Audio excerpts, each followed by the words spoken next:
So if I were to go around over here in Davinci Resolve, then there are certain keyboard shortcuts that you can use to make things faster right here. For example, I can go around right here, set in in points and out points right here by pressing I and O. And then in order to know these keyboard shortcuts, you can go around onto Davinci Resolve and onto the menu right here.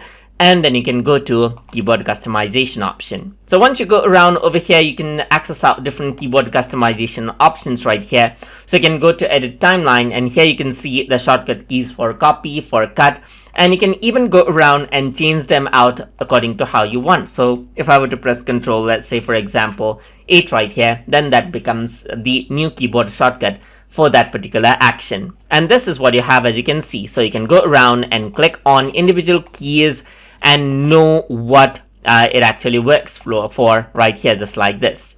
So if I were to go around over here on the top, then you can see that the Davinci Resolve's default keyboard shortcut is being used right now. But if you come from other editing applications like Premiere Pro, then you can select that out, and then you can just discard it, and then Premiere Pro shortcuts will be applied onto Davinci Resolve as keyboard shortcuts. Similarly, if you come from Final Cut Pro, you can select that out. There's Avid Media Composer as well, and Pro Tools, as you can see. So you can select out different shortcut keys according to how you want as well, but I'm just going to go and stick to default on mine. And this is what you have. And here you can see that there are certain keystrokes that are not assigned right here. So if I were to go around, you can see for clip color attribute, there is nothing assigned. So you can just go around and then press a bunch of keys together, and then what happens is that the keys will get assigned right there, and you can utilize it. And you can also go around and save a preset name right here. So I'm just going to go around and say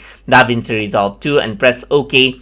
And what happens is that the keyboard customization settings get saved accordingly.